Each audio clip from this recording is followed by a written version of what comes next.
How to set up a good Twitch stream. Hi guys, welcome back to our channel. In this video, I'm going to show you the ways to create a good Twitch stream. Now, if you want your channel to be a pair with some of the most popular streamers, considering the following things.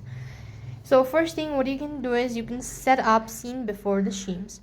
You could also prepare a welcome screen and BRB screens and end the screen as well.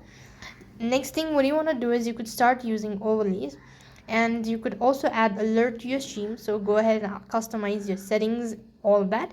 You could then go ahead and check out some Twitch extensions. You could find a list of it. After that, you could go ahead and add music to your stream. This is going to add a lot of impact to your streaming. So these are some of the steps and tricks. Now these are some of the tips and tricks that's gonna help you set up a good Twitch stream. That's all for this video. I hope the video was helpful. Make sure to like, share and subscribe to our channel. Thank you for watching. See you in the next video.